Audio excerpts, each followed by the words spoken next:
Thank you for attending the second part of the DDPP Shift Manager training. In this portion of the training, we are going to cover what you're going to do at the safety brief. So the first thing you're going to do is obviously you're going to welcome everyone as they show up to the brief. As they show up to the brief, show them to where they're going to be sitting and have them sign the DDPP attendance roster that you printed out prior to the safety brief.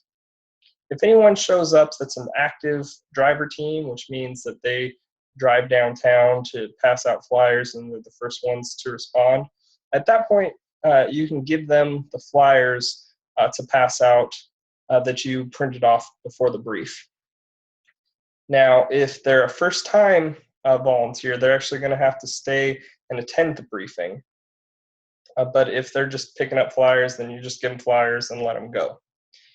All right, so then now at either once everybody arrives or at 6 p.m., you're actually going to give the briefing. So everything you need to say in the briefing is listed right here, so you definitely want to print this off. Eventually, you'll get to the point, if you continue to volunteer as a shift manager, where you know everything that's in this briefing, and you can just say it without having to read it. But you're still going to want to bring this with you so that you can reference it to make sure that you didn't miss anything once you've given everyone the brief. So once it's 6 p.m., you're going to read it off just like this. Thank you all for attending this briefing. I want to start off by letting you know that you only have to attend this briefing one time. Every other night that you've signed up to volunteer, you'll just be on call from your residence. If there's ever a night that you've signed up to be on call but you aren't going to be able to volunteer for whatever reason, please call the dispatcher to let them know so they can remove you from the on-call list. If you let us know that you won't be able to volunteer beforehand, we won't hold it against you. Now, however, if we try dispatching you to a call and you either don't answer your phone or you do answer and you say you can't go to the call, we'll list you as choosing not to respond to the call. Every night that you're listed as choosing not to respond to the call, you won't get volunteer credit. And if you're listed as choosing to not respond to the call twice, you could be suspended from volunteering for 1 to 2 months. If this happens again after your suspension, you may be ineligible to volunteer again, or just a longer suspension. This policy is in place to ensure that volunteers take personal responsibility for letting us know that they won't be able to volunteer. This policy also makes volunteers take responsibility for ensuring that they can hear their phones during shift. This also ensures that we won't take the dispatcher's time and the participants' time trying to call people that aren't actually able to respond. So now once you're actually on shift, between the hours of 8 p.m. and 6 p.m. or 6 a.m., if we get a call for you, we will send you a text message with the location and information of the participant and also your partner's contact information. We will also call you to wake you up. You will then call your partner, and the two of you will decide on a public location to meet. If you live on post, we recommend that you meet at the PX. Once you and your partner meet up, if you were previously issued a breathalyzer, you will both breathalyze each other to ensure that neither of you have been drinking. You will then leave one of your vehicles there and drive to the participant's location. And you can decide amongst yourself who's going to be driving the participant's vehicle and who's going to drive down there. Once you meet up with the participant, you will check their ID and verify both their name and date of birth, and then you will have them sign the DDPP volunteer liability waiver. After the participant signs the liability waiver, you will send a picture message of the waiver to 530-605-86007 and also to the dispatcher.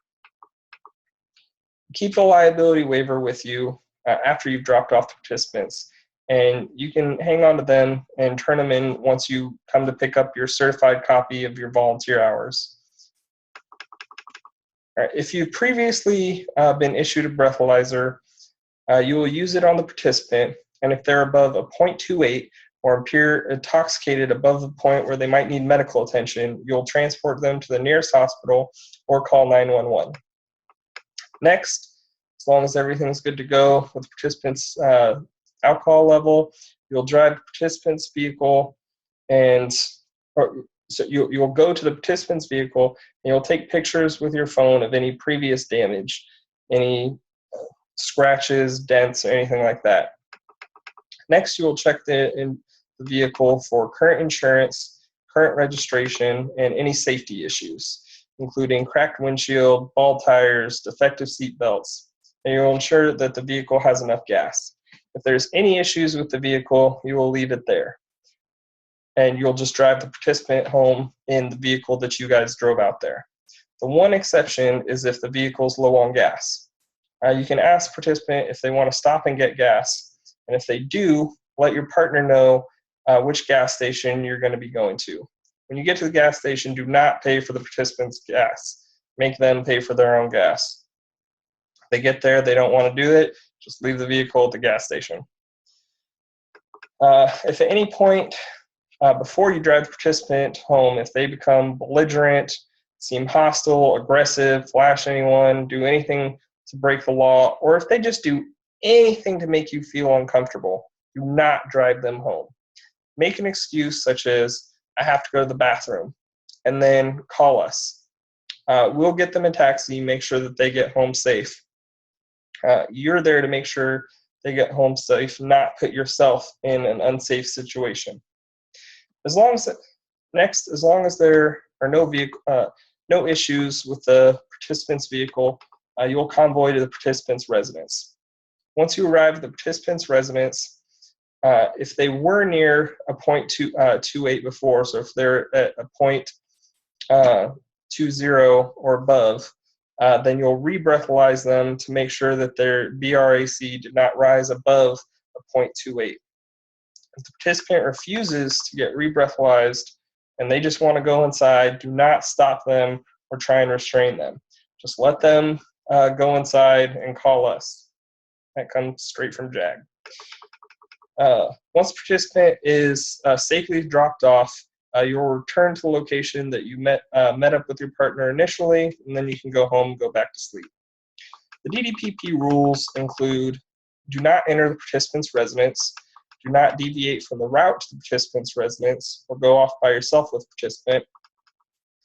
No flirting, no sexual comments, no sex with the participant or your volunteer partner, no drinking. Any crime that you observe must be reported to the police. Avoid physical contact with either the participant or your volunteer partner. If you feel uncomfortable or unsafe driving the participant home, don't drive them home. You can accept tips from the participant, but don't ask for them. And don't even imply it, like holding your hand out, like, hey, where's my tip, man? Also, we recommend that you bring trash bags so that you can make sure that the participant doesn't vomit in your car. They have somewhere to throw up if you end up having to take your car or their car. Some of our frequently asked questions are whether all volunteer hours count for community service credit. They do. All the hours that you're on call, you will receive 10 hours of community service credit, whether you get dispatched to a call or not, as long as you answer your phone. You will get additional hours for any time past 6:30 a.m., all the way up until when you get home. So not just when the participants dropped off, but all the way until you get back home. Participants can have passengers, but they must all sign the DDPP liability waiver. You can go to sleep, but make sure that your phone is on loud and is charging and is close to you. So that's it. At this point, you'd ask if anyone has any questions. Oh, sorry. Nope, I skipped this part. Next part, you'd say, if you observe your partner break any of the DDPP rules, make sure to let us know. If your partner enters the participant's residence, which violates our policies, make sure to let us know immediately. If you have any questions throughout the night, please call either the dispatcher or call myself. And now, do you have any questions? All right, so that's the end of what you would actually say at the briefing. So now, after you've gone through any questions anybody might have, now you go to the final parts of the briefing, which are you let everybody know that they should track their hours on MyArmy OneSource. It's not a requirement, but it would be very beneficial to them to create a MyArmy OneSource account so that their volunteer hours are tracked. In addition to the certified letter that we give them, it just helps them get their MOVSM. And even civilians can track their hours on MyArmy OneSource. And then our program actually can certify the hours through MyArmy OneSource. So just tell them once they get home to go to the DDPP webpage, and I'll actually show you where that is. So just tell them to go to the volunteer tab,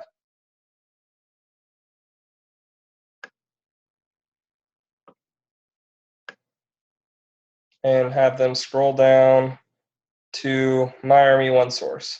So then we have instructions right here for how to track hours on MyArmy OneSource. Yeah. All right, so the next thing is you can recommend that they download the DDPP GPS tracker. Now, if people don't feel comfortable doing this, they don't have to. This is really just if somebody wants it for extra, for extra safety. If they go to the same thing, ddpp.us, click the volunteer tab, scroll down right below MyArmy OneSource. They can actually fill out this request, and we will send them the code for the app so that we can track where they are just for their safety. But again, if they don't want to do that, that's totally fine. Next, you're going to issue breathalyzers and dash cams if there are any available. So that's why you have the equipment receipt, and then you'll make sure that the participant fills that out. You'll enter the serial number, and then they'll sign it. You'll countersign it. If they want a copy, just have them take a picture of that with their phone. Or if you have multiple copies, you can fill out 2 copies and they can have a hard copy. Next is you're going to take a picture of their driver's license and vehicle insurance card. So you'll have them put that with the DDPP liability waiver so that you only have to take one picture. So you'll have them read and sign the DDPP liability waiver. Then you just put their driver's license on top of the liability waiver, the part where they sign. After they've signed that, then you'll take a picture and you'll send it to myself and to the chapter president. So you'll send a picture to both me and the chapter president so that we're tracking that got signed. All right. Next, you're going to give 10 copies of the DDPP liability waiver agreement to all the participants, or to all the volunteers, so that they can have the participants sign that. So actually, I'm going to back up a little bit, back to 13, just in case anybody has any questions about why we actually have to have a picture of their driver's license. So that's for multiple reasons. One reason is so that it can, we can legally sign that document and show that, yes, it was them that signed that, and you were able to witness it. And the other reason is when we go do the background check on them, we have to be able to make sure they are who they say they are. They agreed online already when they filled out their volunteer application that we could do a background check on them. But with their driver's license, we make sure they are who they say they are, and we can also check their driver's license number if their state allows it. A lot of them have online where you can check to make sure the driver's license is current. So that's why we do all that. So if they have any questions, now I've explained it to you and you can explain it to them. And if you forgot what I just said, call me or the chapter president and we'll explain that to you. All right, so once you've given everybody the 10 copies of the liability waiver, then thank everybody and answer any questions that they have if they thought of any more. And also let them know that they can contact you, they can contact the chapter president, or they can contact me at 530-605-8607 if they're not able to get a hold of either you or the chapter president. And we'll be able to answer any questions they have, solve any problems that they have throughout the night. Okay, so that is what you actually do at the DDPP safety brief. So instead of creating a whole nother video, we're going to go over the last part, what you actually do after the safety brief. This is really easy. So once everybody's gone from the safety brief, so you'll send a picture of the attendance roster, the liability waivers, of the driver's license to me at 530-605-8607 and to the chapter president.